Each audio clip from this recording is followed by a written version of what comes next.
Olá, boa noite a todos, boa noite a todas. Sejam bem-vindos e bem-vindas a esse momento de formação. Meu nome é Almeida Divino Gonçalves, trabalho na Secretaria Municipal de Educação, no CRPE, e esta noite estarei aqui com vocês. Com certeza, será um momento de muita aprendizagem para todos nós. Hoje é 21 de junho de 2021. A Secretaria Municipal de Educação, por meio do Centro de Referência dos Profissionais da Educação, CRPE, e da Gerência de Políticas Educacionais, GPE, organizou essa formação que tem como tema o trabalho docente na perspectiva da educação inclusiva, de quem é a responsabilidade. Quero agradecer de maneira especial a cada um de vocês que se inscreveu para o curso e aqui se encontra participando deste ambiente virtual em busca de mais aperfeiçoamento. Nosso objetivo é contribuir para que as alternativas de atendimento às crianças e estudantes da nossa rede busquem cada vez melhores estratégias para lidar com o público da educação especial, principalmente nesse momento delicado de distanciamento social, em que estamos oferecendo as aulas de forma remota. Nesse tempo de pandemia, discutir as ideias, as concepções da educação especial, com o intuito de garantir a todos o direito à educação, tem sido um tema bastante instigante para todos nós. A colaboração, o empenho, a união e a dedicação de todos os responsáveis por esse processo é fundamental para transpor as barreiras, os desafios que, ora, nos são impostos. E para fazer o acolhimento, convidamos a senhora Andréia Carla Ferreira Dimas, secretária municipal de Educação de Divinópolis. Boa noite, prazer estar aqui com vocês. Então, pessoal, não vou me delongar, porque eu sei que vocês não estão querendo me ver, né? A gente encontra muito, e nós precisamos aproveitar a nossa convidada. A gente tem aqui a Ilzinha, que é uma excelente profissional, e eu, né, sou colega dela de trabalho, já trabalhamos juntas com consultoria pedagógica em outros municípios, somos professoras universitárias, e eu tenho muita alegria de recebê-la aqui. Muito obrigada, Ilzinha, por aceitar nosso convite. É sempre um privilégio te ter conosco. E eu vou te acompanhar, claro, como sempre. Espero que tenhamos outras oportunidades de tê-la conosco na rede municipal. Obrigado, viu? Seja bem-vinda. Estou vendo aí um pessoal que é convidado, diferente. Estou gostando de ver. É um prazer, né, perceber que nós temos aí as parcerias da escola privada, da rede estadual, o município junto, e eu estou muito feliz de ver que essa sala lotou. Então, para mim, não é empecilho, é alegria. É muito difícil a gente dizer assim, as pessoas estão querendo discutir educação inclusiva. E aqui a gente viu, a sala lotou, eu fui no YouTube e vi já um monte de gente se apresentando, é o que importa. Então, muito obrigado, sejam todos bem-vindos, e o importante aqui hoje é ouvir a Ilzinha. Isso aí, boa noite para nós todos. André, muito obrigado pelas suas palavras. Queremos lembrar que vocês trouxeram muitas dúvidas, muitos questionamentos no formulário de inscrição, mas podem também, né, utilizar aqui desse espaço para deixar suas dúvidas, outros comentários durante a fala da palestrante. E para dialogar sobre as possibilidades, os desafios e enfrentamentos para que as crianças e estudantes público-alvo da educação especial mantenham o vínculo com a escola, com a professora e com a aprendizagem, nesse tempo de pandemia, inclusive, vamos passar a nossa palestra, cujo tema é o trabalho docente na perspectiva da educação inclusiva, de quem é a responsabilidade. Nossa palestrante convidada é a professora Ilzinha Diniz. Ela é mestre em educação, especialista em educação especial, em Libras, Braille, língua estrangeira pela Universidade de Salamanca, Espanha, psicopedagoga e supervisora escolar. A Ilzinha também é pedagoga da Rede SESI de Educação, professora universitária dos cursos de pós-graduação em Educação Inclusiva da Unifenas, da Faculdade Nova Serrana, FANS e da UENG. Obrigado, Ilzinha, pela sua presença aqui, trazendo conhecimento para todos nós. Seja muito bem-vinda. Passo-lhe a palavra para que você possa conduzir a palestra dessa noite. Obrigada, Almeida. Alô, meu povo! Como estão vocês? Eu estou aqui calma, tranquila, esperando esse momento maravilhoso. Eu adoro encontrar com as pessoas que falam, que têm alma de educadores, né? Sou uma psicopedagoga apaixonada pela educação inclusiva e currículo é importante, mas é igual laudo. Eu começo a nossa fala falando isso. Laudo não é a coisa mais importante na perspectiva da educação inclusiva, né? Então, eu quero muito desejar para nós uma noite de luz, uma noite de aprendizado, uma noite diferente. E por quê? São muitas as lives, são muitos os encontros virtuais. E atire a primeira pedra quem disser, né, e falar que não está, às vezes, até cansado de tanta live. Mas eu preparei essa com tanto amor, mas com tanto amor, com tanto carinho, que eu quero que nós possamos sair daqui com uma resposta, uma pergunta que eu vou fazer no final, com uma resposta que será sua, que é a seguinte: eu saio daqui pensando em quê? Se você sair daqui pensando em alguma coisa, ou duas coisas, ou uma coisa, já valeu a pena esse encontro, né? E começar falando de educação inclusiva, eu queria dizer para vocês, não do meu currículo, mas o que um dia foi a gota d'água que me fez apaixonar há 30 anos atrás por essa vertente da educação inclusiva. Então, eu era funcionária municipal, professora de educação infantil lá em Ermida. Isso a gente não põe no currículo, né? Deveria pôr. Lá em Ermida, no pré-escolar municipal Antônio Policarpo, quando recebi uma aluna chamada Terezinha, de nome Terezinha, e não era Tereza, era Terezinha. Ela tinha um problema físico muito severo e já passara por várias escolas e ninguém tinha dado conta dela. Então, no sentido, abre aspas, né, no sentido de dar conta, né, do aprendizado dela. E aí ela tinha uma deficiência intelectual de grau leve para moderado, e a deficiência física atrapalhava muito, porque além de ter a deficiência física, ela tinha um problema também na face.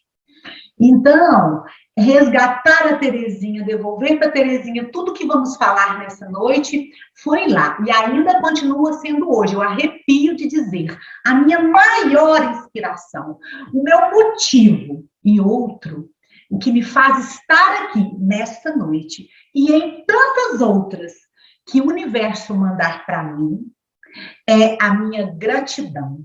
Gratidão a quê? Ao ensino público, onde eu estudei. Eu devo essa noite, essa entrega, esse planejamento, esse bate-papo a todas as pessoas, minhas colegas, minhas amigas, que também são professoras, que eu também estou pedagoga, né? Mas sou, antes de tudo, sou professora. Então, a questão de estar hoje fora da alfabetização ou fora numa outra função, numa outra responsabilidade, a palavra da nossa noite, talvez eu vou falar hoje mais de 30 vezes a palavra responsabilidade, numa responsabilidade de gestora, não exima de mim a responsabilidade de ser professora. E a dívida que eu tenho com a escola pública, porque só estudei o 2º e o 3º ano, né, na escola particular da pedagogia, e a faculdade que eu não tinha pública. Todos os outros anos foi na escola pública, então é meu dever. Para além disso, muito além do meu desejo de estar aqui, tem atrás de mim uma grande instituição chamada SESI, que se preocupa com a questão da parceria, de dividir é uma escola de essência particular, né? Fomentada pelo governo federal, mas é da Federação da Indústria do Estado de Minas, mas a escola é particular, então ela tem esse compromisso social, e é por ele que eu estou aqui também, pelo SESI, né? Pois bem, comecemos a nossa noite falando de responsabilidades. E aí eu fiz aqui uma apresentaçãozinha para acompanhar a nossa noite. Eu acho que eu havia desligado aqui na hora que eu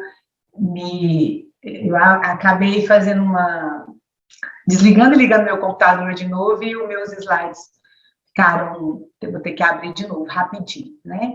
Isso aqui não é mais importante, porque o mais importante é a nossa conversa, é o nosso papo, mas, pois bem, estamos hoje, então, vamos iniciar agora, nesse exato momento, um bate-papo, uma conversa que fala sobre o trabalho docente na perspectiva da educação inclusiva, de quem que é a responsabilidade, né?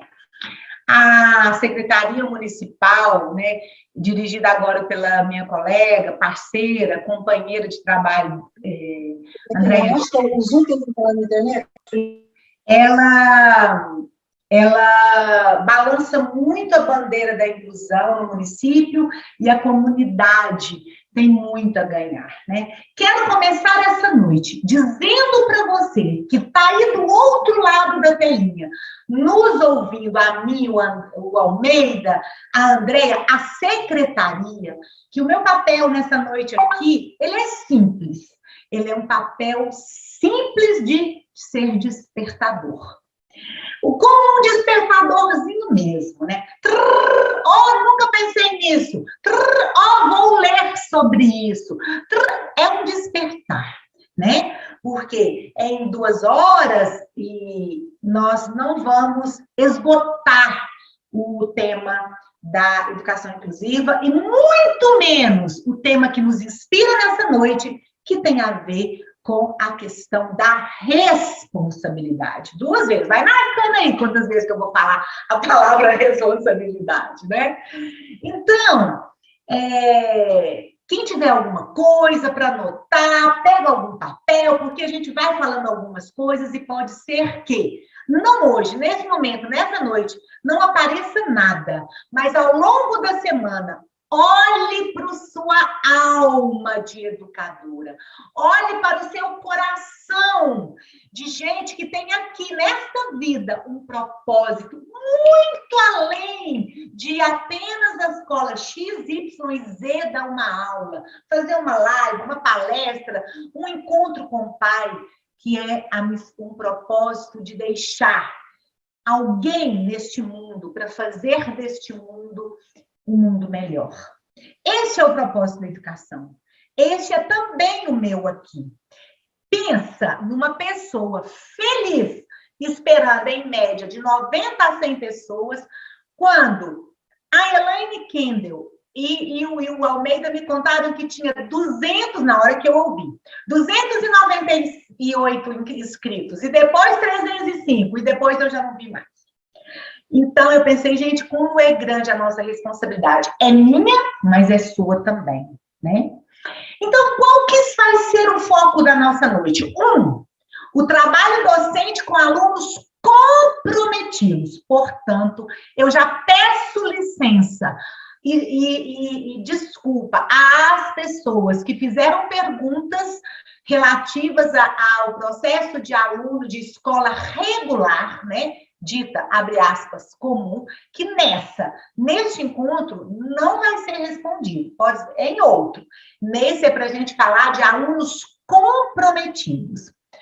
E por falar em perguntas, vocês vão percebendo que, ao receber as perguntas, eu fui conduzindo de forma que a gente vai responder todas elas, sem exceção de nenhuma, ao longo do nosso encontro, né?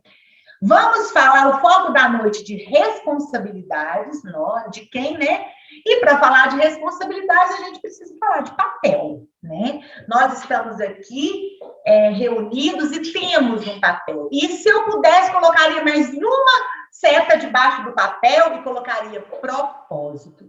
Todos nós, minha gente, todas as pessoas que fizeram magistério, lá no fundo, não foi à toa.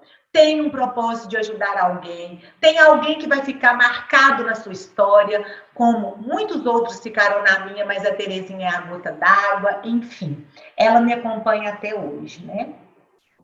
Então, gente, veja, quando a gente fala de papel, quem estiver anotando aí, anota. Qual é o papel de quem lida com a criança comprometida? Qual é o papel da pessoa que caminha junto com uma criança, com um aluno, com um adulto, e aqui eu toco na EJA, que chegou para você numa condição de um comprometimento, seja ele visual, auditivo, cerebral, físico, psíquico. Então, a nossa função, enquanto pessoas que carrega dentro de si o compromisso de deixar esse mundo, quando aqui não estivermos mais, melhor do que encontramos, é de promover avanços cognitivos. Isso é um papel indiferente e indissociável de qualquer que seja o papel, né? Então, nesse sentido, não importa de qual é o lugar que você vai ocupar, né, nessa formação desse aluno, desse adolescente, desse adulto, né, que você está ali, mas sim, a sua missão, o seu papel, indiferente se você é pai, monitora, professor particular, responsável pela sala do AEE, assistente educacional, pedagoga, diretor, secretária da educação, a sua função é ajudar a esses alunos a ter avanços cognitivos. 2, por falar em papel, também espera que você possa tocar na autoestima daquele que chegou para você e que precisa do seu trabalho, da sua ajuda. Então, promover avanços cognitivos por meio de terapias cognitivas, e daqui a pouco a gente vai falar disso, que são atividades que favorecem o exercício do cérebro, né? Ou seja, na vertente do exercício cognitivo, né, mental, esse é o nosso papel, né? E ainda propor, orientar e acompanhar o aluno para que ele possa ter bons resultados acadêmicos. Ilzinha, mas isso não é lá do menino que nasceu com tudo no lugar certinho? Não. Principalmente desse, sabe por quê, gente? Porque quando a gente faz isso, a gente pega uma criança que está fadada a ficar escondida, como tem muitas crianças, adolescentes e adultos escondidos ainda por terem nascido atípico, né, não típico, essas pessoas estão escondidas, e a gente faz o quê? A gente eleva o sucesso escolar. E por que quando a gente eleva o sucesso escolar, os alunos crescem na estima e crescem na vida? Porque a gente tira esse sujeito que, entre aspas, nasceu para ficar à margem da sociedade, discriminado, segregado, e a gente coloca ele na sociedade de novo. Ilzinha, é fácil falar para você, né? Você trabalha na escola particular, você não mexe com essas crianças que tem. Você está lá no SESI, deve ter pouquinho menino que tem problema. Não, menina, não, vocês se enganam. O SESI também tem os seus desafios, né? E eu falo de um lugar legítimo, porque eu também faço parte, né? É a mesma casa, SESI e Senai. E veja que beleza! Quando eu elevo as chances de sucesso escolar de um aluno para que ele não fique à margem da sociedade letrada, eu favoreço, por exemplo, a entrada de um aluno nos cursos técnicos do Senai. A gente tem na nossa rede FIENG, né, e na nossa rede Senai, de ser e de existir, casos de alunos com síndrome de Down que chegaram a ser padeiros. Isso não é lindo? Isso é maravilhoso! Isso é incrível! Elevou a chance de sucesso escolar desse aluno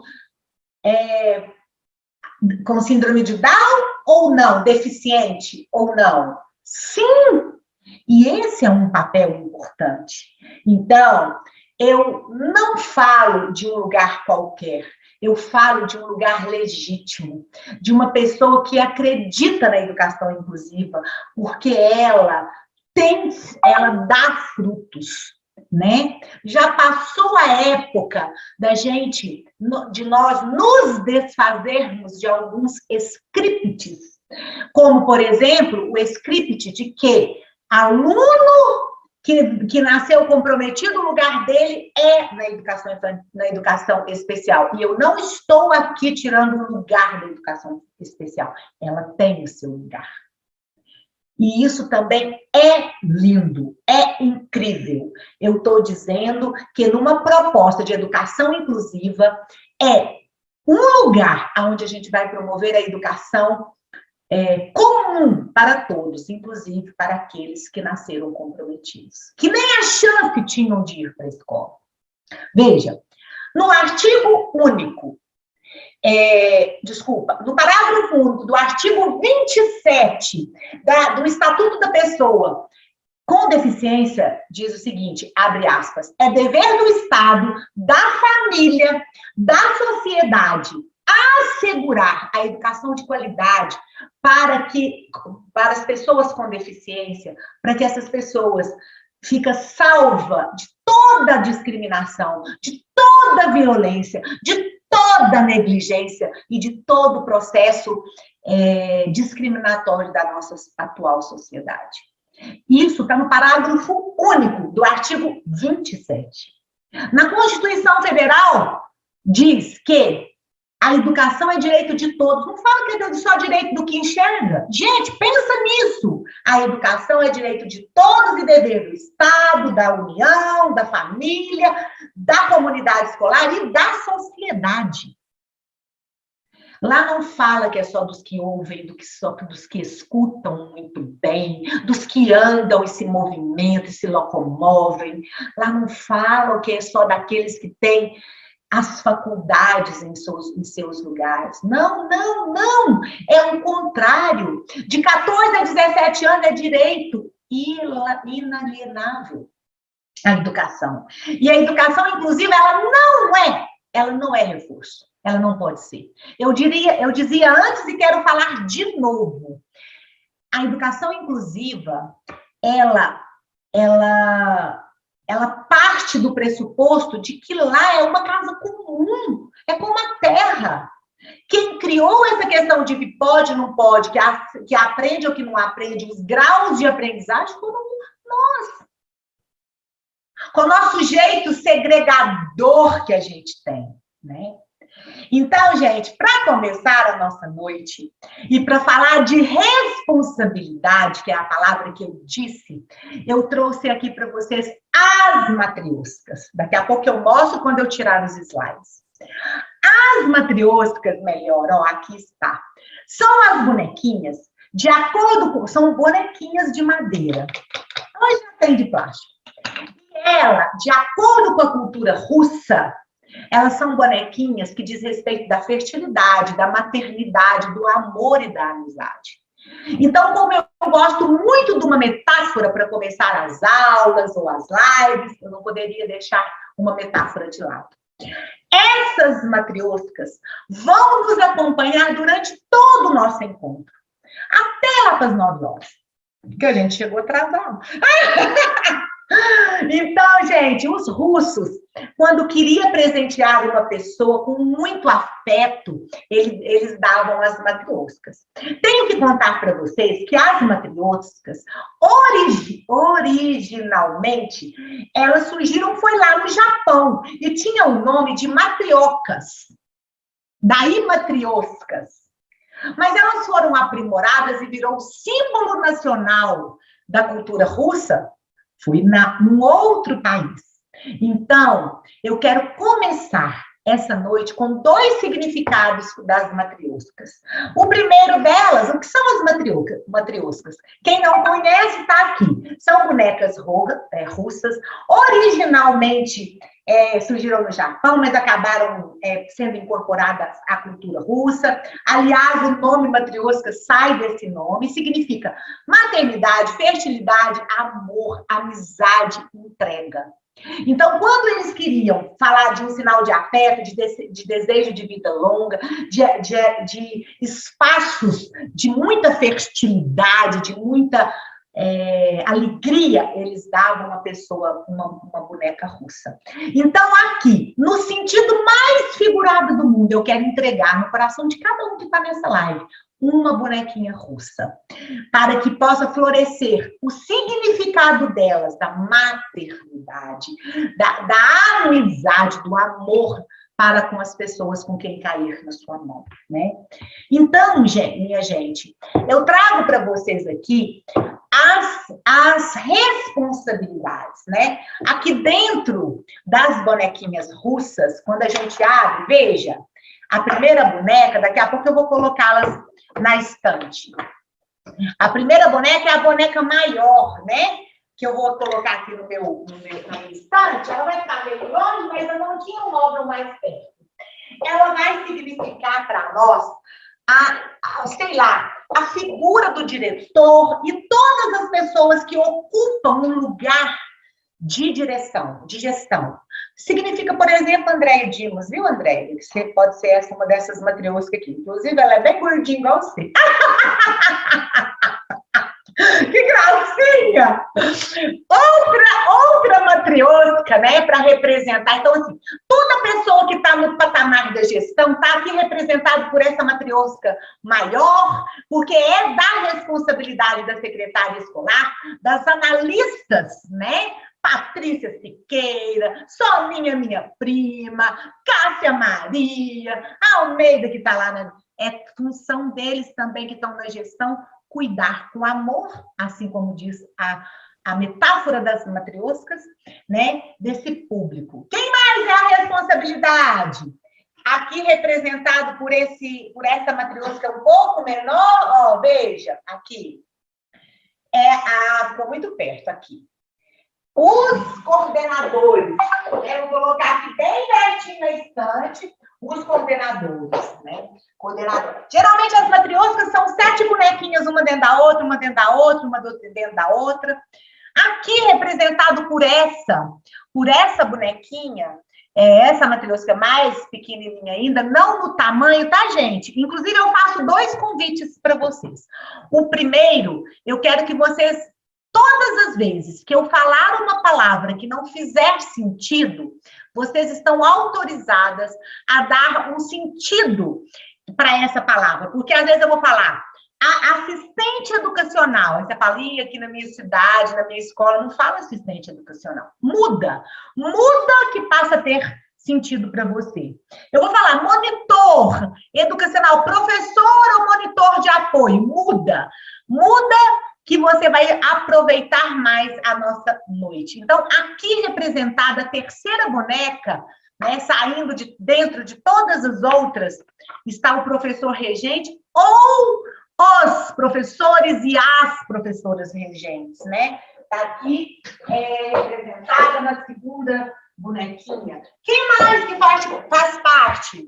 Né? Os especialistas em atendimento educacional especializado. Do AE ou mudem, por favor, a minha palavra, se não fizer sentido para você. Né? Aqui representado, a outra coisa que eu falei era para mudar, né?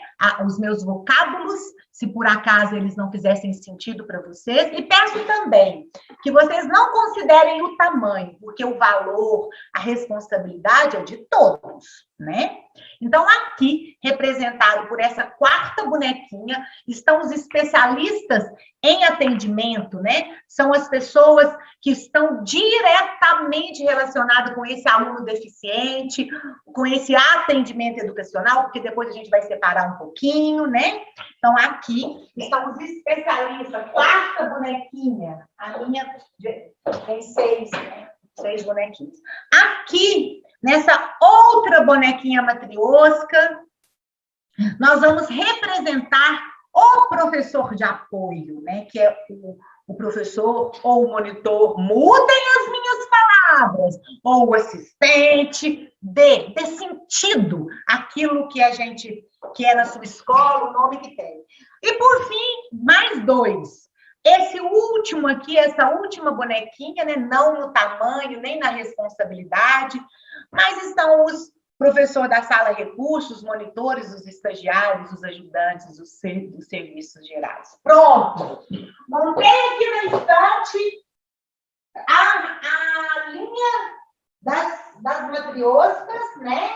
Com as responsabilidades. Então, eu digo para vocês que quando a gente fala de apoio, de educação, inclusive, sobretudo de responsabilidade, de papéis. Qual papel é esse? Vou repetir o que eu falei inicialmente. Promover avanço cognitivo. Por meio de quê, Ilzinha? De terapias, de encontros cognitivos. Não adianta você ficar do lado se você não promover uma ginástica cerebral para ele poder evoluir. Então, daqui a pouco a gente fala um pouquinho sobre aprendizagem também das crianças que são comprometidas, que ela não é um tipo de aprendizagem das crianças que nem precisam de professor, nem precisam de apoio, né? Então, gente, aqui, descrito nesse slide, está representado a cúpula das responsabilidades.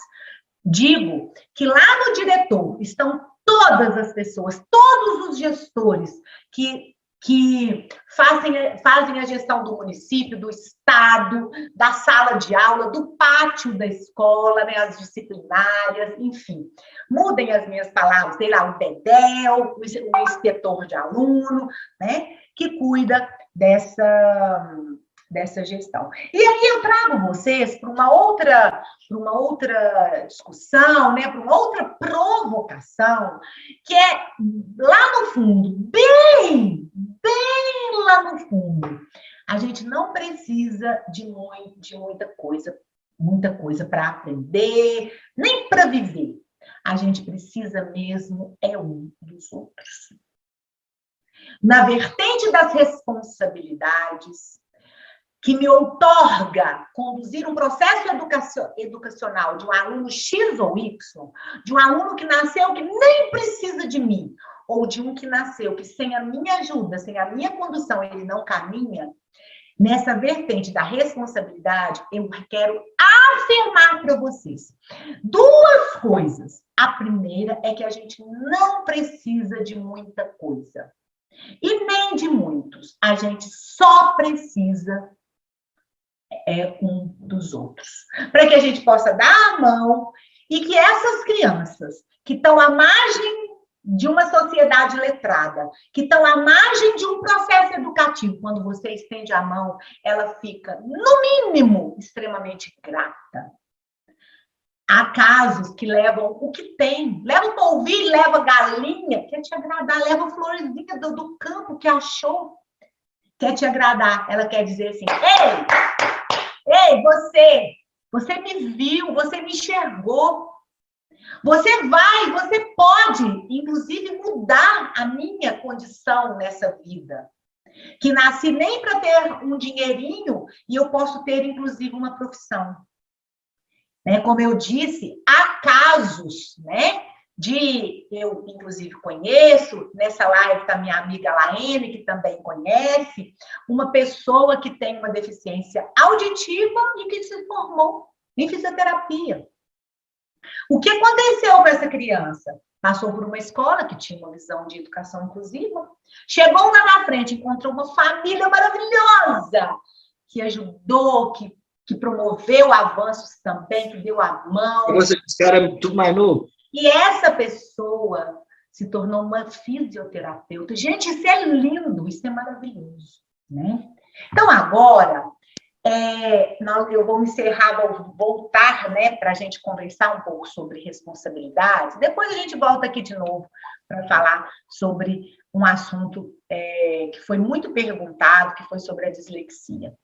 Vamos interromper o compartilhamento e a gente volta aqui de novo, né? Então, agora, pessoal, eu convido vocês a pensar, né, junto comigo, sobre essa tarefa das responsabilidades, né? E a primeira provocação que eu trago para vocês diz respeito a muitas perguntas que apareceram no nosso formulário, que diz o seguinte: e aí? A pessoa nasceu comprometida, chegou na escola, né? A minha escola não é uma escola especial, né? Teve uma pergunta exatamente assim. Eu devo recebê-la ou não? E aí eu começo lá na nossa primeira matriosca, que está lá, né? Olha, gente, existe na internet, depois vocês entram lá, não é um caso, não, é um monte de casos que diretor que não aceita ou que nega a matrícula de um aluno comprometido, ele fere a Constituição e tem para ele previsto pagamento em dinheiro. Há um caso no norte de Minas, prestem bem atenção, de um professor que negou a matrícula de um aluno com um transtorno global do desenvolvimento, que hoje a gente chama de TEA, e esse diretor foi julgado. E ao ser julgado, ele foi condenado a pagar 40 salários mínimos. Faz uma continha aí rápida, que você vai descobrir, né? A gente não pode, um gestor lá no ranking da responsabilidade, você nunca, se você não tiver vaga, você não pode negar uma matrícula de um aluno que seja comprometido. É da responsabilidade do diretor. Assim também, como é da responsabilidade do diretor cuidar não só do aceite da matrícula, mas de fazer parte de todo um processo integrador dessa questão da educação inclusiva. Então, quando a gente fala de educação inclusiva e fala de não existe mais um script de que lá em 1990, talvez tinha, criança nasceu comprometida, vai para a educação especial. Não! Hoje, as crianças que nasceram comprometidas vão para a escola regular. E é nosso papel, sim, a recebê-las com amor, né? Como diz a mensagem das matrioscas, com amor, com responsabilidade, né? Ai do diretor, né? Tem um outro caso que eu gosto muito de contar, de uma advogada que procurou uma vaga para um menino de terceira série, a escola disse, BH, a escola disse, se você entrar na internet, você descobre até o nome da escola. A escola disse, não tem. Ela foi e pediu a cunhada dela entrou, ela tinha a vaga na hora. Então, esse primeiro caso, onde o diretor foi submetido ao pagamento de 40 salários mínimos, 40. O juiz ainda implicou todos que tinham corresponsabilidades no processo. Gente, quando eu fiquei sabendo desse caso, há mais ou menos 6 anos atrás, isso mexeu tanto comigo, porque o juiz não entende de processo educativo, de prática educativa. Juiz entende de lei. Então, ele mandou trazer as leis, ele leu e se muniu das leis que aportavam toda a conduta dele. E aí, o que ele fez? É direito da criança deficiente, nesse caso era uma deficiência, ter um PDI. Ele mandou trazer o PDI. E a pessoa que era responsável pelo PDI falou, não, nunca fiz, nunca ninguém me pediu um plano de desenvolvimento individual.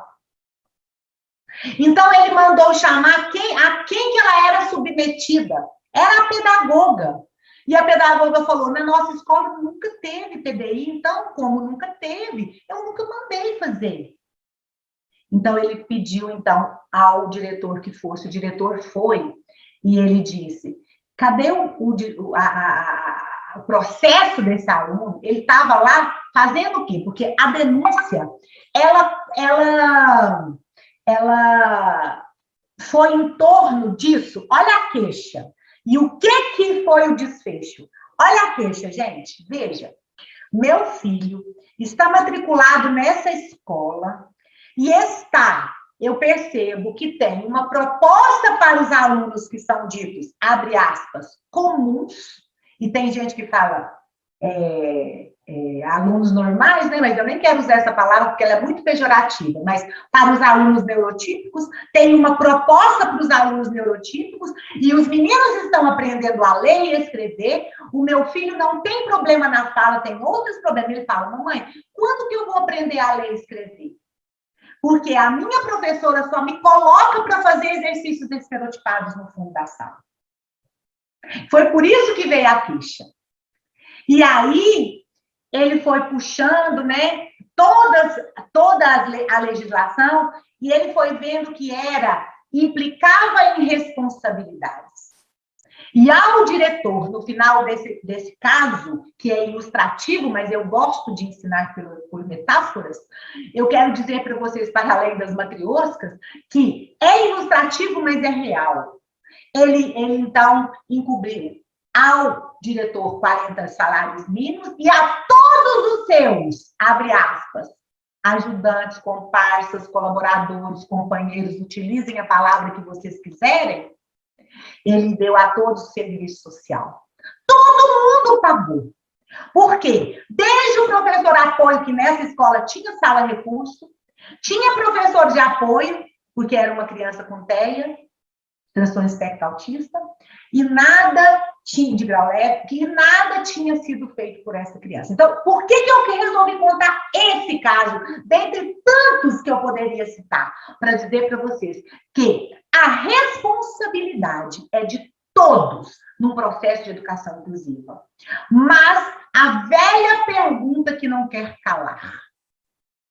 Quando tudo é de todos, não é de ninguém. Vou falar de novo.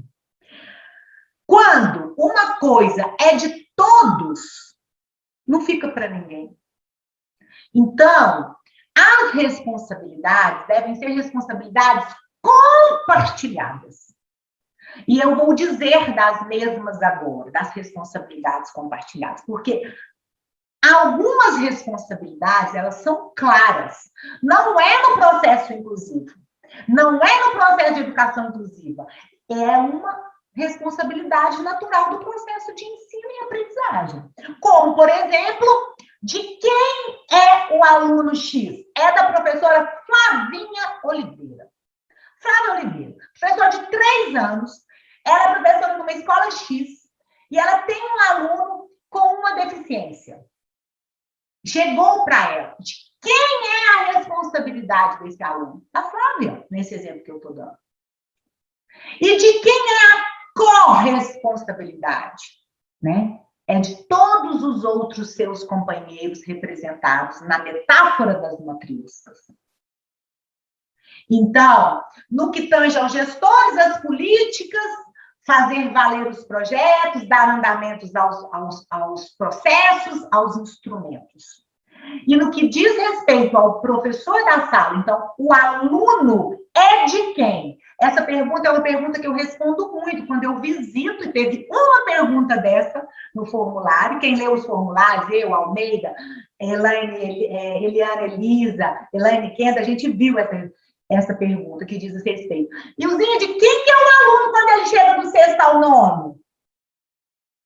Primeiro, que a gente vai falar aqui, por que a gente tem que dizer em desfecho de script? Porque não há mais esse script. Porque o script antigo era, o menino vai para a escola regular só para fazer integração. Aqui na nossa região, a gente usa a palavra socialização.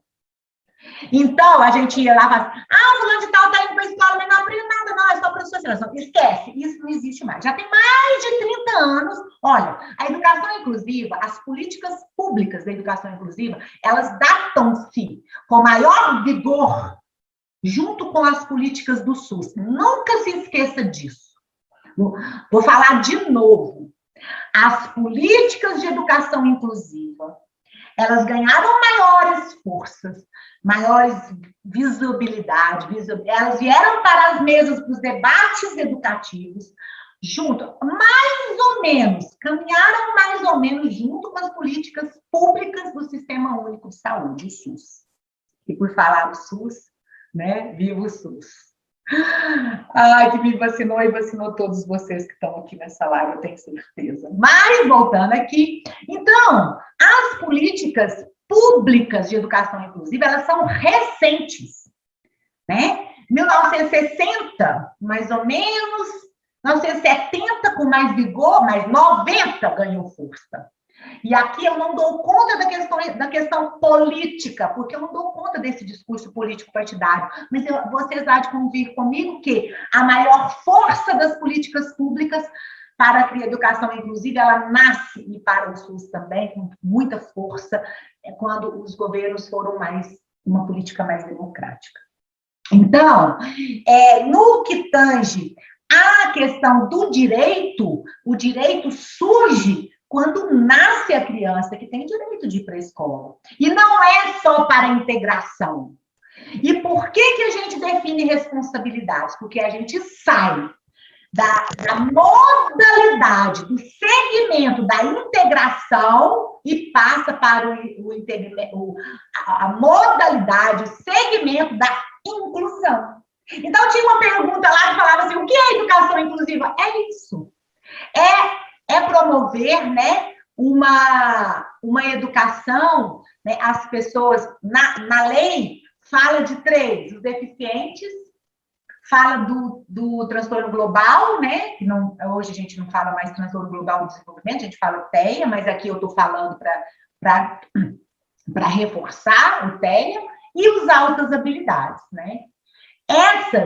E seguidos dessas 3 pessoas, por exemplo, Luzinha, outra pergunta. Quem tem direito ao professor apoio, né? E quantas crianças podem ser atendidas por um professor de apoio?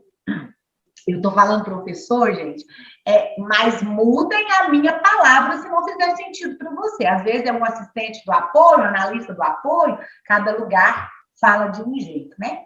Então, são 3 categorias que têm direito a ter um professor do lado dele. Anota aí quem está anotando. Primeiro. Deixa eu beber uma água aqui. Primeiro. Os deficientes motor grave. E eu costumo até brincar, e se vocês me permitirem, eu gostaria de brincar também. Mas não é grave, não. É grave com letra maiúscula, é gravíssimo. Então, tem direito de ter um professor de apoio. Quem mais? Um deficiente múltiplo. Então, Ilzinha, não vale só uma deficiência, não. Tem que ter mais de uma para ser múltiplo, né? E também quem tem transtorno global, ou seja, quem é TEA. Na legislação. Então, Ilzinha, você está dizendo que quem tem dislexia, disgrafia, descalculia, desortografia, quem tem transtorno não verbal, quem tem transtorno desafiador, quem tem transtorno da atenção e da hiperatividade, não tem direito de ter um professor de apoio? Não. Pela legislação, não. pelo Guia de Orientação de Educação Especial do nosso estado? Não tem. E quantas pessoas podem ser atendidas pela mesma pessoa? Até 3. Isso dificulta. Eu costumo dizer também, vou fazer uma outra brincadeira. Quem criou essa lei nunca pisou na sala de aula igual a gente, né, gente? Nunca! Por quê? Se põe 3 pessoas para você ajudar, um vai sobrar. Isso é fato. Onde tem 3 ali reunidos, o terceiro sobra. Você dá atenção para um, para outro, então sobra. Então, gente, é sério, né? É séria essa questão. Eu não dou conta de resolver nessa discussão, por isso o meu papel é de despertador, de despertadora, de despertar em vocês essa minha revolta, mas eu compartilho com vocês. Como assim? 3 alunos deficientes ou com transtorno global do desenvolvimento, né, com TEA, transtorno espectro autista, para uma pessoa. Eu vou perguntar, quem que vai sobrar? Vai sobrar um. Porque eu vou pôr um do meu lado, do lado, outro do outro. Então, um vai sobrar. Aí, outra pessoa que fala, por que 3, gente? Aqui, ó, ou tinha que ser 4, ou tinha que ser 2. Porque 3 é demais. Então, essa é a primeira questão. Outra questão que a gente fala, para tocar em responsabilidades, a gente não pode deixar de falar disso. Quando o aluno, ele é do professor. Então, PDI, PIT, que tem até uma pergunta de PIT, mas vou falar na hora que for responder as perguntas. Então, plano de desenvolvimento individual e plano de intervenção pedagógica, quem constrói é o professor, ponto.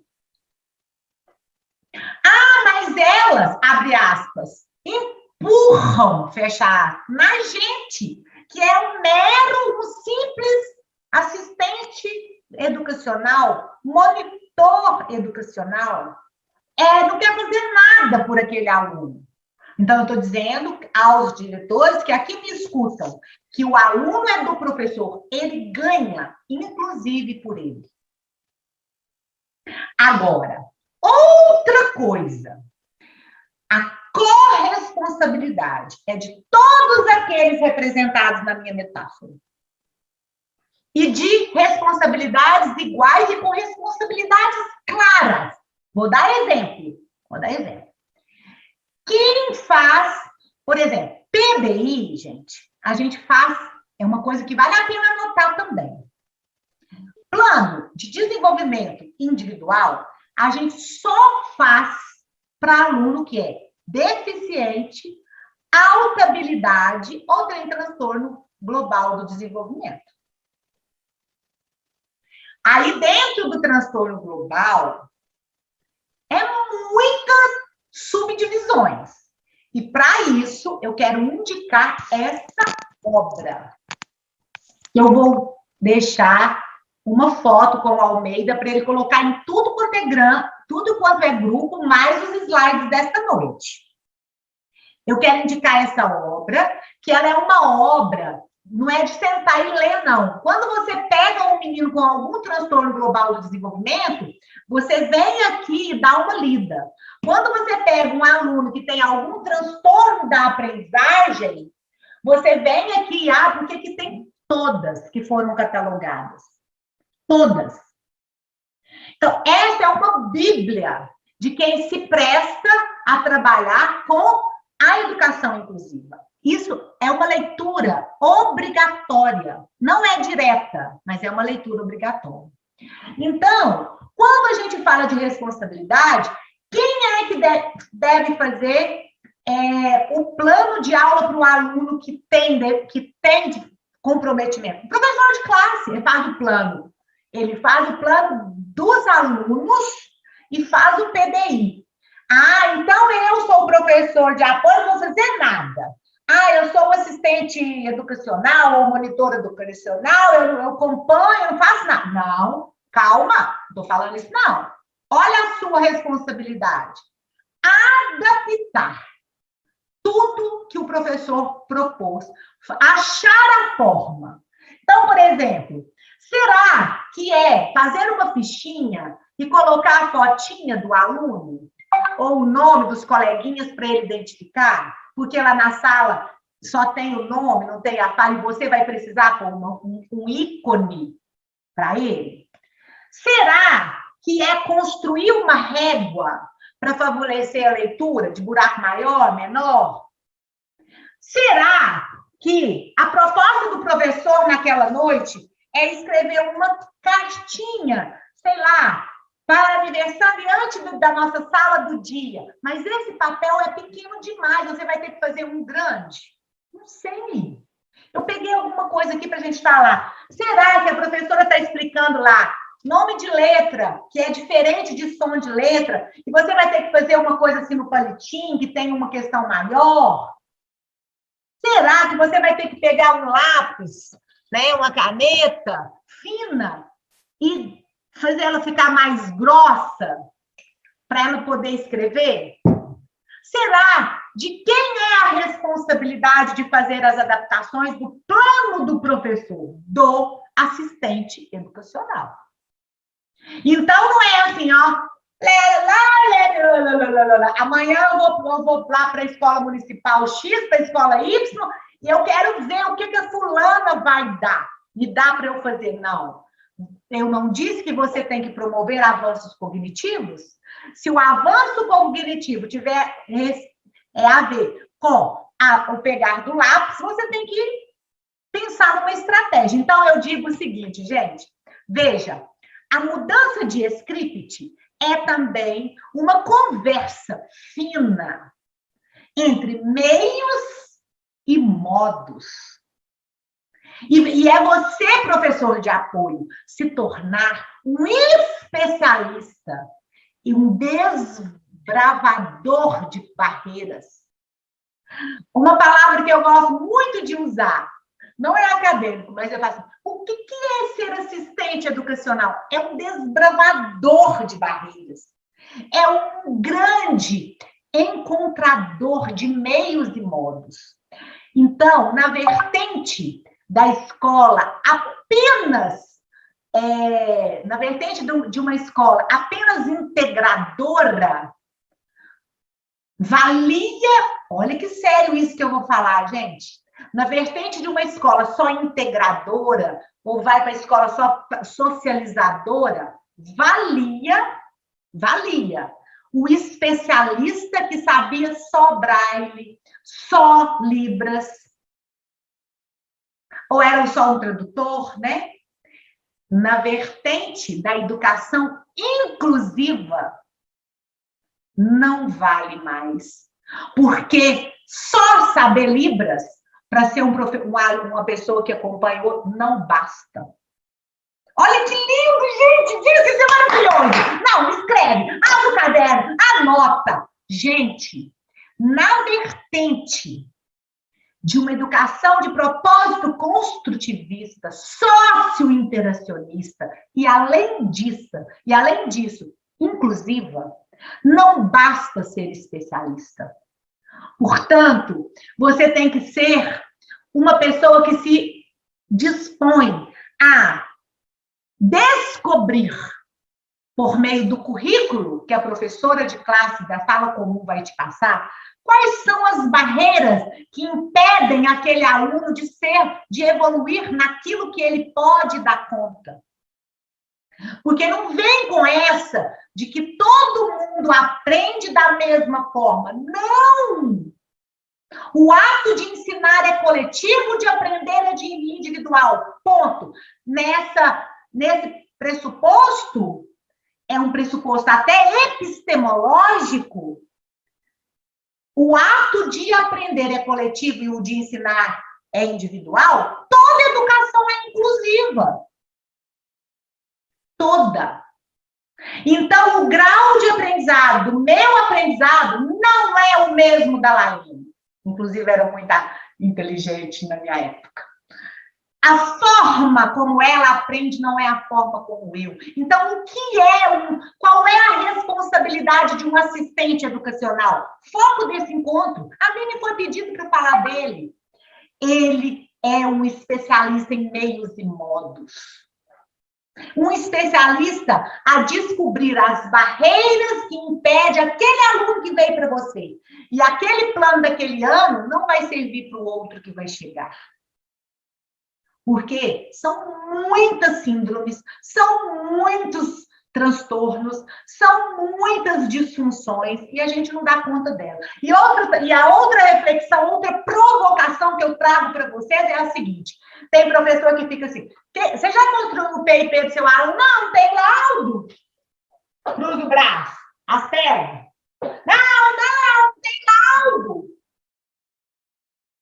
Olha, diferente lá do SUS, da saúde, lá eles precisam de um laudo. Nós, na educação inclusiva, o laudo, ele é apenas um instrumento iluminador.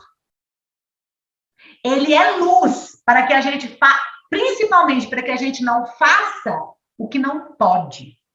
Mas o laudo não é tudo, não. Tem criança até qualquer vez que eu provo. Tem criança que tá em laudo errado. Tem criança que é custosa, tem laudo de TDAH. Agora está em voga. Agora está em voga. Todo mundo é autista. E se não for autista, é disléxico. Por isso que eu vou falar de dislexia. Daqui a pouco, pelo menos 10 minutinhos. Foram tantas perguntas sobre a dislexia que eu quero falar sobre a dislexia. Então, veja. O laudo, ele não é, né? Ele não é o pai de todas as nossas ações. Porque, para nós, o mais importante é a nossa sensibilidade. É a nossa disposição de fazer alguma coisa por aquele aluno. Mesmo que seja pouco, que você erra, não tem problema. Se nós somos especialistas em meios e modos de adaptação do currículo, né? Então, por exemplo, o professor trabalhou lá uma poesia, ou um texto, ou se você vai precisar transformar aquele texto em uma imagem para o seu aluno, faça! Então, qual é a dica que eu dou para vocês? Cronograma semanal.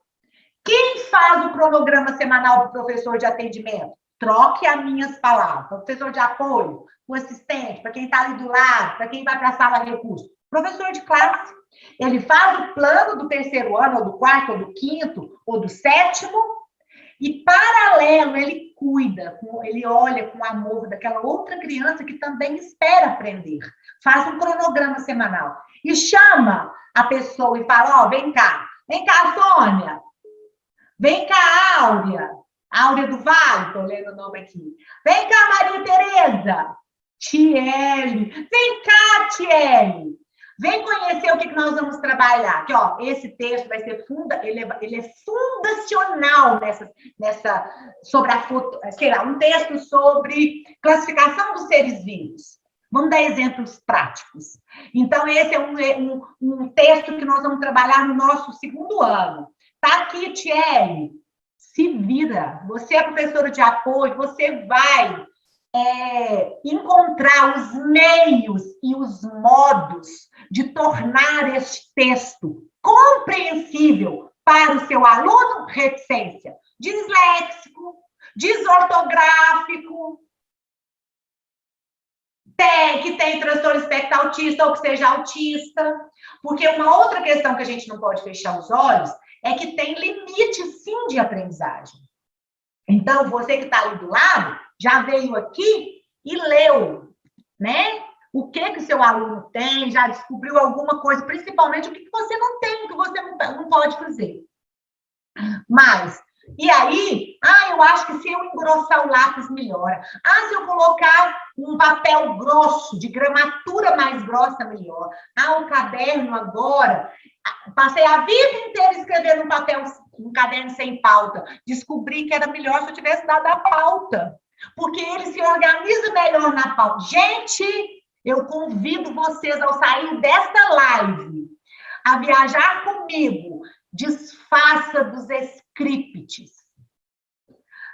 Eu não posso. Eu tenho que trabalhar a letra cursiva. Talvez esse menino não vai dar conta da letra cursiva. Se você desfizer desse script antigo, conservador, que sempre manteve a nossa educação, sobretudo a educação dita comum, de sala comum, né? Para os neurotípicos, você vai tirar de letra com o outro, porque quando você se desfaz dos scripts, dos modelos, daquilo que é engessado, você abre, principalmente para o amor. Eu costumo dizer que, se você errar, que erre por amor. Não tem problema, porque não tem um livro que você vai trabalhar tudo certo, tudo arrumar. Não existe esse livro. Então, a educação especial, ela faz um convite para que nós possamos assumir as responsabilidades. Então, do diretor, por exemplo, para fechar esse assunto, é assumir a responsabilidade com a matrícula, com a gestão desse aluno, inclusive dar-se conta que de vez ou outra ele precisa conversar com esse professor sobre esse aluno. Há diretores que nem sabem que na escola dele tem uma criança que é autista, tem um aluno que tem síndrome de West ou síndrome de Early.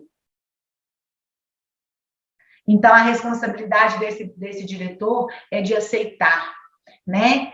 Só não deve aceitar a matrícula de uma criança. Inclusive, eu digo para vocês, o pai de aluno nesta live que tem menino deficiente e vai matricular, nem precisa contar. Não conte, faça a matrícula. É direito. É direito porque está no Estatuto da Pessoa com Deficiência, está na nossa Constituição Federal, está na discussão sobre pessoas com deficiência de Salamanca, no Estatuto de Salamanca. Está em tudo, está na 7611, que é da sala recurso, que quem tem direito ao recurso, não tem como. Não precisa você dizer. Depois que estiver matriculado, aí sim, você, na primeira reunião, você conte que ele vai precisar, né, de um apoio e tudo, né? Outra questão que eu trago para vocês. O aluno é do professor. Então, se eu vou dar aula lá no 7º ano da escola SESI, e lá tem um aluno deficiente intelectual, e eu sou professora, por exemplo, de história, eu tenho que pensar num cronograma semanal para esse aluno alguma coisa de história, porque senão, durante as aulas de história, vai ficar fazendo o quê? Reúne com o professor de apoio, com o assistente, né, no caso da deficiência, e passe a bola. Ilzinha, mas você disse que a gente mais tem é transtorno. Dá para encher um caminhão. Dá para encher um caminhão de menino com transtorno. Não tem ninguém, nós estamos sozinhos, vai fazer o quê? Neste caso, quando a gente não tem legislação para quem tem transtorno. Então, é bom senso. Eu conheço várias prefeituras onde eu ando, inclusive tem gente aqui nessa live, em que a prefeitura parte do pressuposto humanizador da educação e ela não difere muito se é deficiente ou não. Se a escola está pagando um assistente educacional e precisa dele, ela ajuda a todos, né, dentro daquilo que ele pode. Então, há diretores, há secretários de educação, como a Lorenza, por exemplo, extremamente humana, secretária municipal de Perdigão, que ela abraça a todos. Ela entende, de fato, o que é fazer para todos. Então, se lá tem um profissional e não tem um menino deficiente, o que tem apoiar os que não podem? Mas isso... A justiça está assim de mãe entrando na justiça contra a escola, professor, vassoura, sofredora, sei lá, e sei mais quem, falando que o menino é disléxico e não tem um professor de apoio. Pela legislação não vai ter. Mas pelo bom senso, pelo amor, pela essência da que a gente falou das matrioscas, quem sabe pode ter. Né? Então, As responsabilidades, de cima para baixo, dizem assim, aos gestores fazer cumprir as políticas para fechar. Aos gestores fazer cumprir as políticas públicas. 1. Aceitar a matrícula sobre pena de denúncia. 2. Acompanhar, assegurar, né? Assegurar o processo educativo dessa criança. 3. Dar-se conta do desenvolvimento, da evolução, dos avanços ou não dessa criança que acabou de receber. Se passou, se não passou, se sabe, se o pai acompanha, dar-se conta. Isso é tarefa do gestor. Então, é responsabilidade do diretor. É responsabilidade do pedagogo. Um diálogo, mudem as minhas palavras, do coordenador pedagógico, do pedagogo, do supervisor. Mude as minhas palavras se não fizer sentido para vocês. Então, é função do pedagogo, do coordenador, um diálogo estreitíssimo, mas é estreitíssimo com esse professor. Inclusive, é da função do pedagogo, do coordenador, ajudar, apoiar o professor a construir um PDI ou um PIP. Ah, mas o meu pedagogo nem olha para mim, nem quer que eu mande o menino na sala dele para ele dar uma avaliada.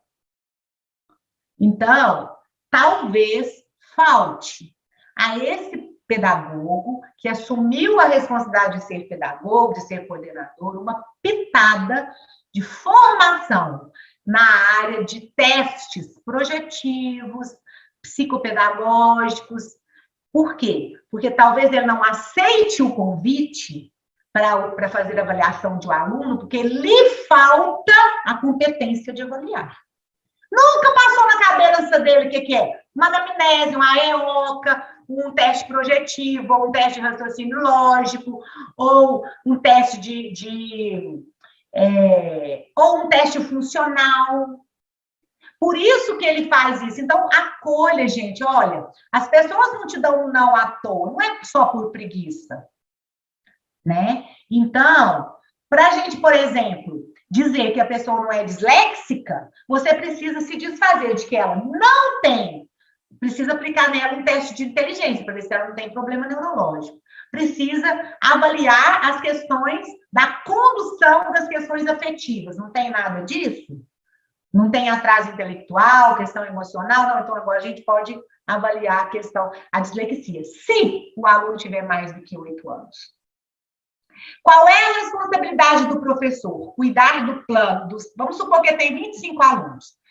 Cuidar do plano dos 25 alunos e, nesses 25 alunos, fazer um cronograma semanal daquele que tem um comprometimento. Veja, eu não estou falando que é daquele que tem laudo, eu estou falando que é daquele que tem um comprometimento. Ah, mas eu tenho que fazer um plano para ele todo dia. Não, faz o cronograma semanal, faz o planejamento para a sua turma, lá do 4º, 5º ano, e um separado para você discutir com a professora de apoio o que você vai trabalhar ao longo da semana e onde que ela pode atuar. Por quê? O aluno é do professor. A tarefa de pensar nas atividades para a turma é o professor de classe. Agora, a adaptação é o professor que apoia, que ajuda, mude as minhas palavras, que está ali do lado, e inclusive no contraturno nas salas de AEE, de apoio. Porque a 7611, que é uma política pública, ela garante as salas de recursos multifuncionais aos alunos que precisam no contraturno. Então, é tarefa também você pegar o planejamento do professor, adaptar, a adaptação é sua. Atenção, eu não estou falando que não é nada seu. Agora, o que está acontecendo? O professor de classe não quer fazer PDI, o Plano de Desenvolvimento Individual para os Deficientes, os que são TEA, que têm alta habilidade, não quer fazer o PIP para os que têm transtornos, distúrbios e disfunções. E aí, meio que fala assim, você está ganhando para isso? Toma que o filho é seu. E aí, ele fica revoltado porque sabe que não é só a função dele, e aí quem perde? Quem perde, minha gente? O aluno comprometido. Porque os outros vão aprender, porque nem precisa da gente para aprender, aprende até por videoaula. Agora, esse, se não tiver as adaptações do apoio, né? Ilzinha, mas eu sou professora, nem apoio, nem assistente, nem estagiário, nem disciplinário, não tem ninguém nessa vida. Vou fazer o quê? Eu só digo uma coisa. Você pode fazer tudo que você quiser, menos deixá-la num canto fazendo exercícios que não servem para nada. Olha, vai uma dica de ouro. Veja, você pode conversar com os 24 que não precisam tanto de ti e dizer, eu preciso ajudar a Cris Penha. Ah, Cris, tô vendo você aqui, ó. Eu preciso ajudar a Cris. Então, por quê? Porque a Cris, pode contar, ela nasceu assim, ela tem um comprometimento sim. Eu preciso muito, às vezes, deixar vocês para ajudar a Cris. Entendeu? E numa sala de aula, isso é possível? Na vertente antiga, não. Mas na vertente da educação inclusiva, pode. Como? Como que você pode? Você pode dividir a turma em grupos e você pode trazer as atividades adaptadas. É mais difícil, sim, porque cai sobre os seus ombros toda a responsabilidade que você poderia dividir com um assistente. Mas eu quero lembrar também que se o aluno é deficiente, é tarefa da escola pagar um apoio para ele. Vou falar de novo. Ilzinha, a escola particular paga? Não sei, mas deveria. O pai da escola particular deve pagar o professor apoio para aquele menino? Não, ele é aluno da escola, quem paga é a escola. E quem tem direito a esse apoio? Na educação especial, gravem bem de novo, vou falar de novo pela segunda vez. Só essas 3 classes. Quem nasceu? Os deficientes de grau grave, o deficiente múltiplo e o TEA, que tem transtorno de desenvolvimento. Só esses. Para esses, a escola particular tem que pagar o apoio. Ah, mas professor, apoio é o quê? Não sei. Muda minhas palavras, porque aqui eu estou falando de uma rede, por pessoas diferentes. Mas tem que ter. Toda escola tem que ter sala de recurso? Depende. Se você tiver clientela, tem que ter. A sua escola tem o SESI? Não, não tem, porque eu não tenho nenhuma, só tenho uma aluna deficiente. Só um deficiente é físico. Então, não tem sala de recurso. Mas deveria ter quando tem mais alunos deficientes? Sim, deveria ter. Para atendê-los quando? No contraturno. Quem acompanha o aluno no contraturno? O professor de apoio. Quem acompanha o aluno na sala de aula? O professor, o assistente, quem está ali do lado. Então, gente, se a gente pega as responsabilidades, tem responsabilidade para todo mundo. Inclusive para o disciplinário, que deve cuidar da parte da arquitetura da escola, da acessibilidade. Ao disciplinário, lá naquelas matrioscazinhas, nas bonequinhas russas, cabe a ele olhar o acesso ao banheiro, a altura do quadro, a carteira, o suporte do pezinho. Isso é função de disciplinário. Tem disciplinário nessa live. Mas, Ilzinha, trocando em miúdo, vou fazer um PDI para um aluno que tem uma síndrome chamada Tourette. Quem vai fazer o PDI? O professor vai fazer o rascunho e vai convidar, junto com o pedagogo, é de responsabilidade imensa do pedagogo implicar. O pedagogo corrige, ajuda, coloca, coordenador, vai lá, incrementa e depois chama para também o apoio, quem está apoiando, o estagiário, o monitor, divide com ele. Tá vendo as responsabilidades? Mas quem é que pega no papel, no computador? Qual é o dedinho que vai digitar? Vou ser bem claro. Do professor. Eu já tenho trem demais, mas ele é seu aluno. Quem pode dar pitaco? O pedagogo pode dar pitaco, pode ajudar a escrever também, os pedagogos também não estão querendo não, né? Mas tem que ajudar a escrever. O pedagogo ajuda a escrever e o professor, o apoio mais direto também pode ajudar. Ou, no mínimo, tem que participar. E quando tudo estiver pronto, não está ali representado das matrioscas, mas eu quero colocar agora, lá na última bonequinha, a gente apresenta esse plano anual para o pai. O pai leva para casa? Não, porque PDI é documento de pasta do aluno, anota aí. Mas o pai pediu para levar para o médico X, Y e Z. Não, menina, não sai da escola. Só sai quando ele fecha um ciclo e vai para outra. Por exemplo, ele saiu do 9º ano e foi para a escola do ensino médio e era municipal e foi para o estadual. Aí, esse documento vai. Porque, veja, se o juiz te pedir e tiver com você, tá lascada. Porque o único instrumento comprobatório de que você está cuidando do processo educativo daquela criança é da sua responsabilidade. Você vai pegar os seus instrumentos comprobatórios da sua seriedade e colocar na mão de nem saber se vai voltar para você? Então, marca uma reunião, faça uma leitura e pede ele para assinar. PDI não vai para a mão de pai. PDI não vai para a mão de gente que é de outros segmentos da educação. Ele fica uma cópia com o pedagogo, outra cópia com o professor e outra cópia com o apoio. Mudem as minhas palavras. E o PIP? Também. PDI é Plano de Desenvolvimento Individual. A gente faz para aluno deficiente, educação especial, né? Mais no ranking da educação especial. Mas na educação inclusiva, a gente trabalha muito com PIP, que é Plano de Intervenção Pedagógica. PIP. E agora, gente, fechando esses papéis e essas responsabilidades, eu sei que dói, tá, gente? Eu sei que tem professor aqui que não gostaria de me ouvir, que está querendo me matar nessa hora, mas é verdade. O aluno é seu.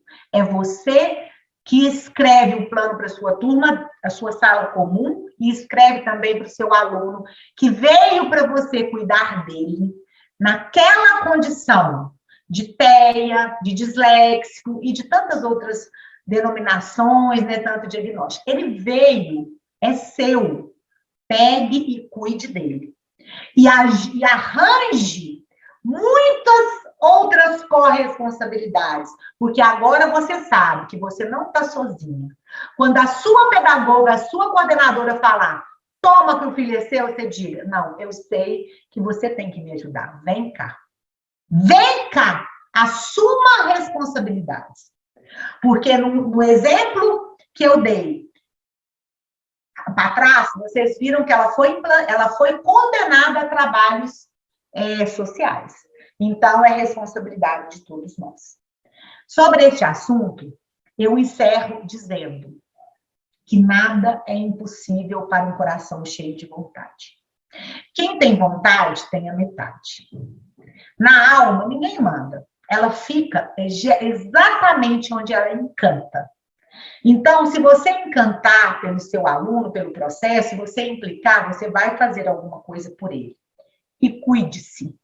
A premissa do coach, a forma como você faz uma coisa, você faz todas as outras. Vou falar de novo. A forma como você faz uma coisa, você faz todas as outras. Se você tem hábito de empurrar aquilo que é da sua responsabilidade para o outro, não tenha dúvida que na hora que bater um menino comprometido na sua mão, você vai empurrar para quem você puder. Porque a forma como você faz uma coisa, você faz todas as outras. Agora, se você é comprometido, o inverso também é verdadeiro. Né? Se você é responsável, se você chega na hora certa, se você tem hábito de pagar a quem você deve, se você é uma pessoa verdadeira, chega na hora, é compromissada, não precisa esperar outra coisa de ti. porque você assim será. Vai ser com aquele que você pagou em dia, com aquele que você chegou na hora, vai chegar na hora na igreja, na reunião, na web, na live, na escola, e vai chegar também com seu aluno que o universo, e aqui eu quero usar a palavra universo, mas troquem para Deus, para quem você quiser, mandou para você. Né? Então, eu encerro essa fala, e eu gostaria de falar um pouquinho, se o Almeida me permitir, um pouquinho sobre a dislexia. Por quê? Ela foge um pouquinho das responsabilidades, mas foram tantas perguntas sobre dislexia, o que é, como que trata, qual que é a intervenção, diagnóstico. Eu prometo ser bem rápida. Queridos alunas e alunos que nos escreveram com dúvidas sobre a dislexia. Sim, primeira resposta, a dislexia encabeça a lista dos transtornos de aprendizagem que mais são decorrentes na nossa escola, nas escolas. Por que será? Porque o nosso objeto de aprendizagem, ele diz respeito da leitura e diz respeito da escrita. Então, qualquer intercorrência no processo da leitura e da escrita, ele vai desaguar num transtorno chamado dislexia. E aí, eu trouxe para vocês que a dislexia, ela tem desafios na aprendizagem. E eu não trouxe só uma afirmação, uma provocação, como também eu trouxe para mostrar para vocês o porquê que a dislexia, ela se torna um dos grandes desafios e talvez seja ela a pergunta que mais saíram no nosso formulário. Veja, eu tenho aqui uma tomografia computadorizada de 2 cérebros.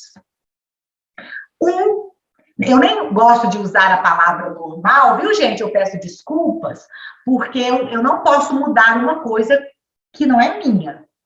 E lá na Associação de Dislexia Americana, eu tirei esse slide de lá, essa imagem de lá está cérebro normal.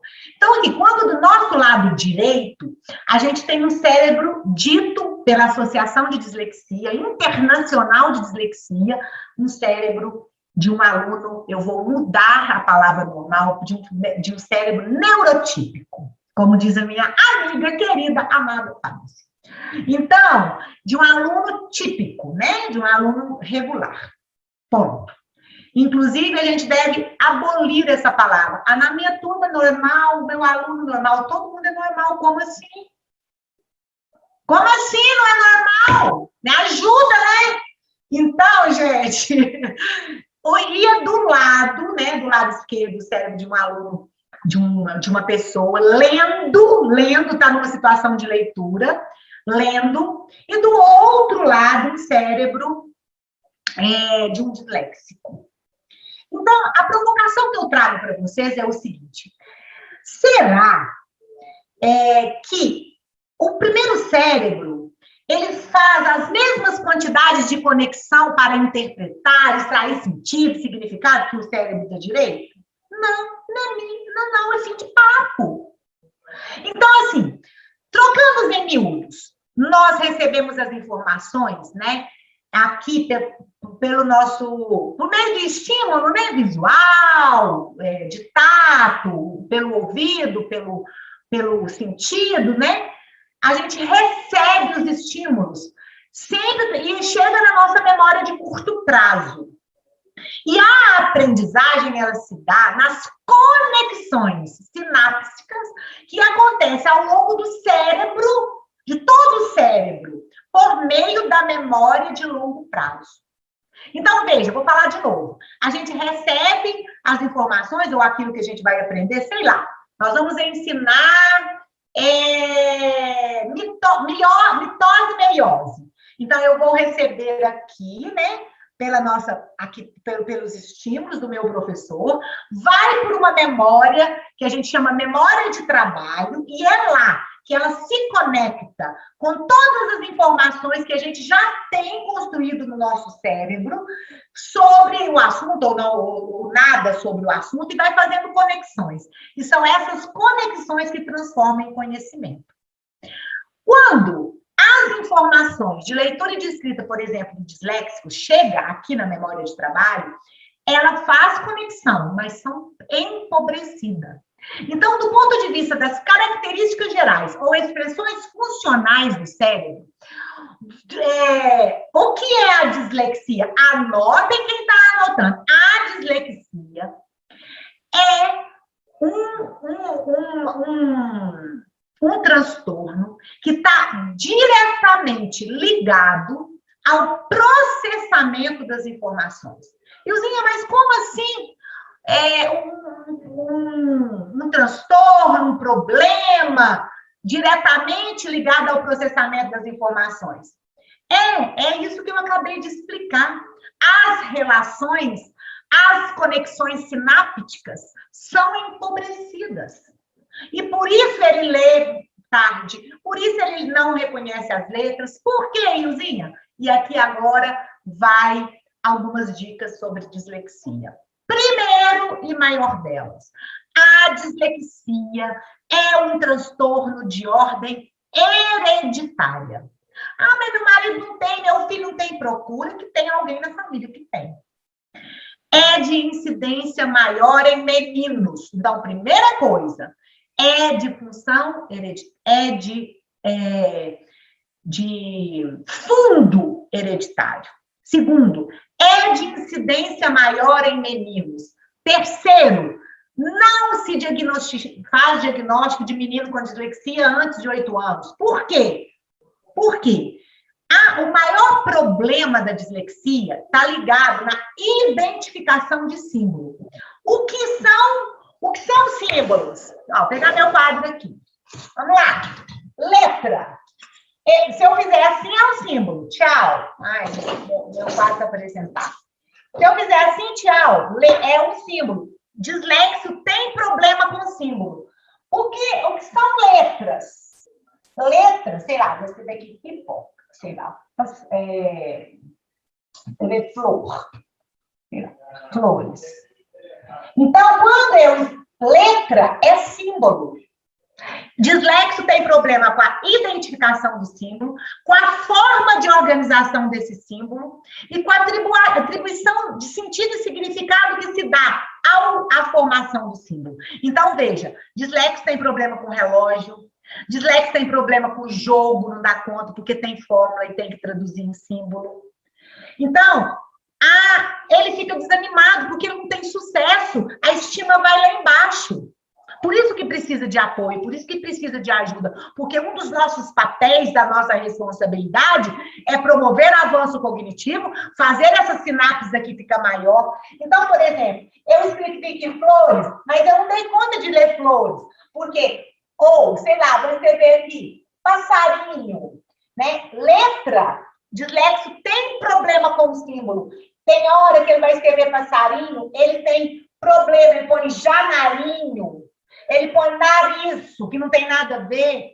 E se ele muda uma palavra aqui, por exemplo, põe o J, fica pasarinho ou pasarino, ele perde o sentido, porque não existe essa palavra pasarino, pelo menos que eu acabei de inventar aqui agora.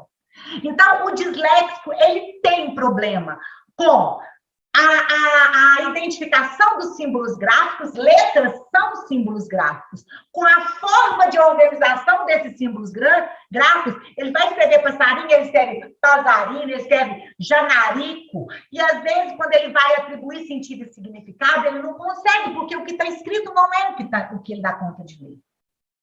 Outra coisa, existem vários graus de dislexia, não é um só. Igual é nas outras doenças, né,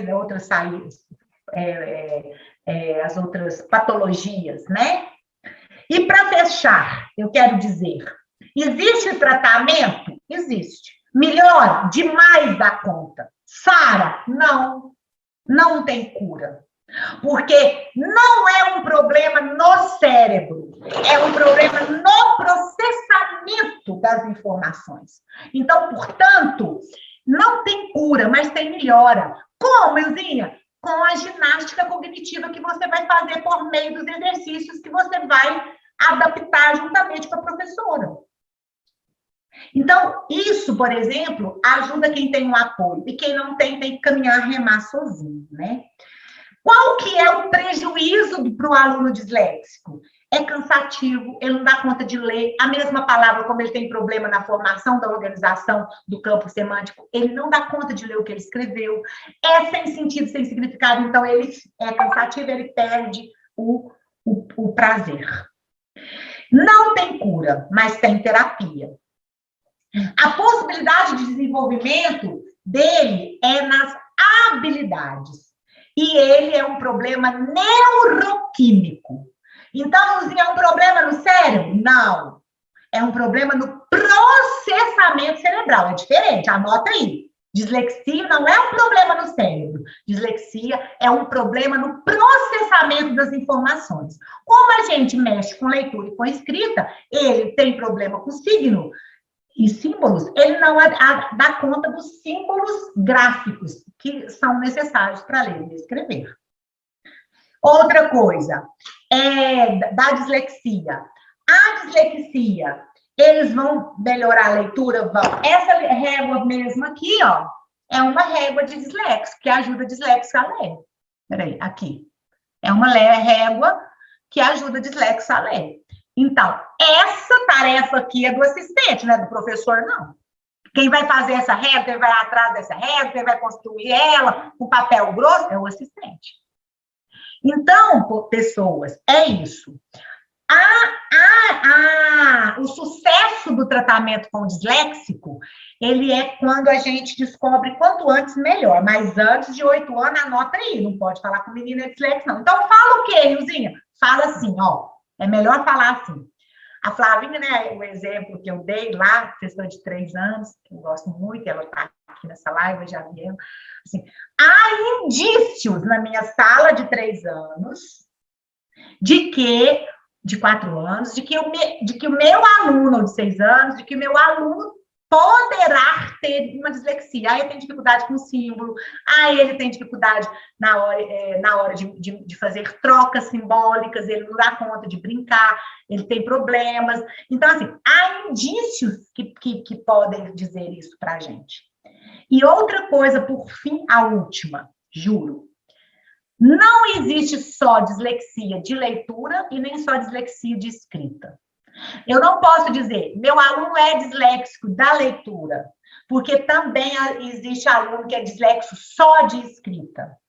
Então, veja, existem alunos que são disléxicos da leitura, existem alunos que são disléxicos da escrita. Tem comprometimento no processamento da leitura e comprometimento no processamento da escrita, certo? Beleza. Mas tem também alunos que vêm em dobro, compartilhado. Tem aluno que tem processos no processamento da leitura e no processamento da escrita. Então, a gente diz, esse alunozinho X, ele é disléxico da leitura e da escrita. Tá bom?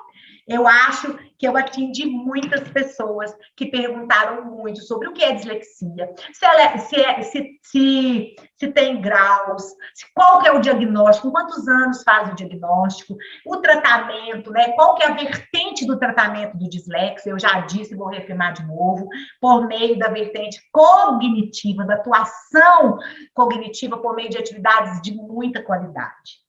E aí, por fim, eu pergunto para você, e você? Escreva em uma frase. Depois disso tudo, antes das perguntas, você sai daqui pensando em quê? Em quê? De tudo isso que eu te falei, das corresponsabilidades, da responsabilidade inata do aluno comprometido, das responsabilidades que são mais assim, das responsabilidades que ficam mais como coadjuvante. Quem deve assumir? Quem é para que uma escola dê certo, para que um aluno comprometido avance e tenha, de fato, avanços cognitivos e seja alguém nessa vida e não fique fora da sociedade, das profissões, de ser alguém? O que você sai daqui? Você sai daqui pensando em quê? E aí, depois disso tudo, antes de partirmos para as perguntas, porque fica quem quer nas perguntas, depois disso tudo, a minha palavra é gratidão. Gratidão diz que é a memória do coração. E eu sou muito grata ao ensino público que me trouxe até aqui. Eu sinto tanta emoção, gente, que eu queria vocês aqui, do meu lado, para vocês verem meu corpo agora. Como, para mim, eu sonho um dia fazer um trabalho na escola pública. E se for da vontade, né, de Deus, do universo, da palavra, utilizem a palavra que vocês quiserem, eu hei de fazer. Por hora, eu agradeço. Na pessoa da Andréia Dimas, o convite, e nas pessoas da Elaine Kendall e da Eliane Elisa e do Almeida, pelo apoio, organização e comprometimento comigo, porque eu sou uma pessoa muito exigente. E aí eu me incomodo muito com teste, porque eu quero que tudo dê certo. Então, eu acho que lá no fundo eles devem me achar um pouco assim, nossa, que pessoa chata. Mas eu peço desculpa, mas agradeço. Agradeço a oportunidade de estar aqui com vocês, né, discutindo nesta noite um assunto de tamanha importância. E quero dizer para vocês, vamos juntos nessa. Até amanhã. E amanhã, sim. Antes de dizer até amanhã, eu quero abrir para as perguntas. Fica quem desejar, né? Eu vou parar o compartilhamento e estou à disposição das perguntas suas.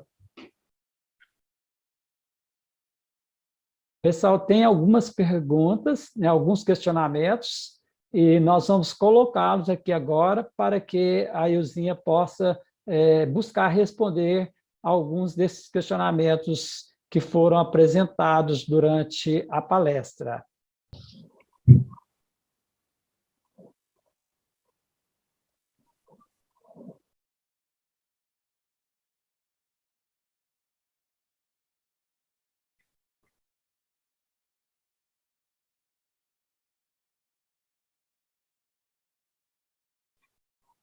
Onze.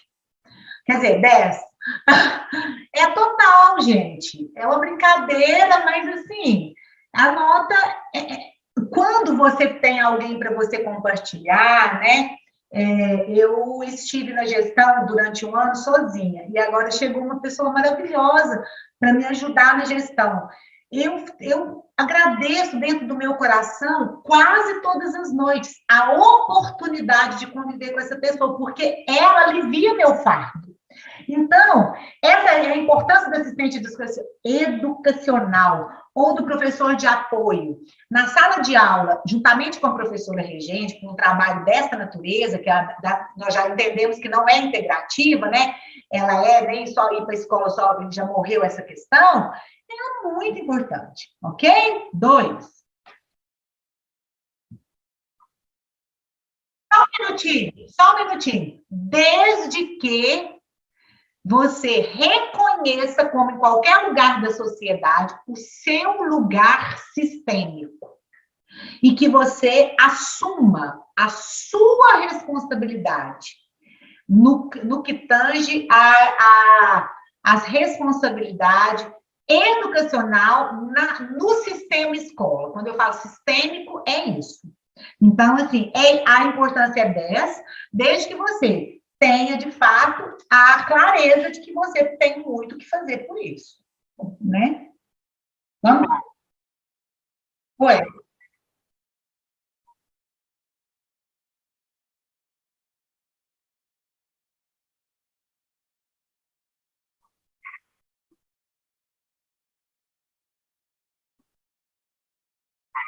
A responsabilidade maior é do professor, porque o aluno é do professor. Ele ganha por esse aluno.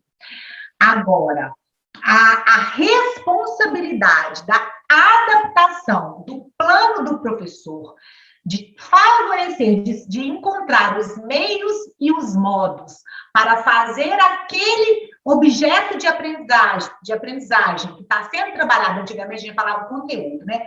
Hoje, depois da BNCC, é o objeto de aprender, mas é tudo a mesma coisa. Mas a gente, quem faz a adaptação das atividades é o seu colaborador. Dê o nome que vocês tiverem na sua escola.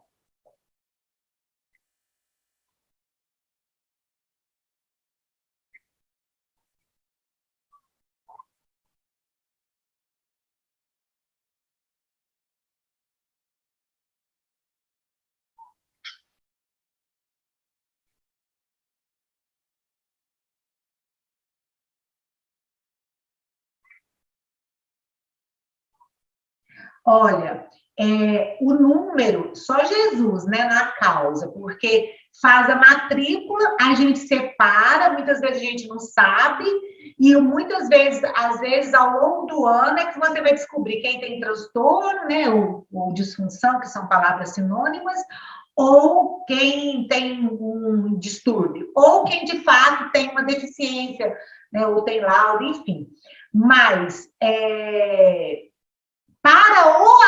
eu gostaria de responder essa pergunta assim. O número de aluno deficiente por turma não tem como a gente projetar, pensar e nem prever. Mas o número ideal de assistência é 2. Porque você vai poder ajudar o que está de cá e olha o que está de cá. O ideal e o legal, o que está na legislação, são 3.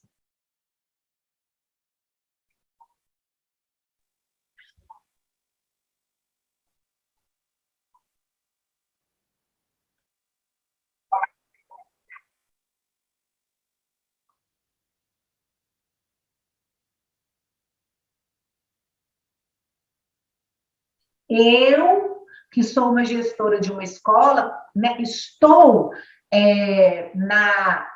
no cargo de pedagoga, mas na função de gestora de práticas pedagógicas, né, de uma instituição, eu faço o seguinte, eu faço trabalhos com os pais, encontros com os envolvidos, eu promovo centro de estudos para capacitar sobre determinado assunto, por exemplo, na educação infantil agora a gente está com 4 que é autista.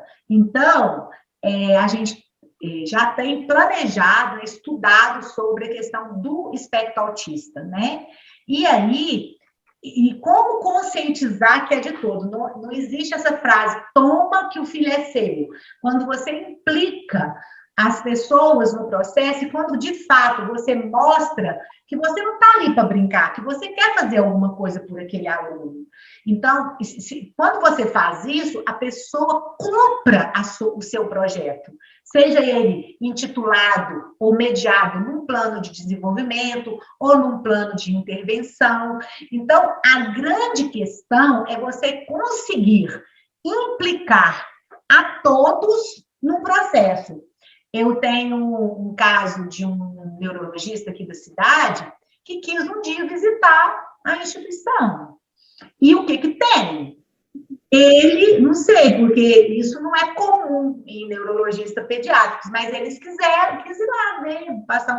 Passou lá uma meia horinha, né? Então, a grande cartada, a luz do processo, o que vai fazer o diferencial é o quanto o coordenador pedagógico vai ser capaz de ser luz naqueles processos.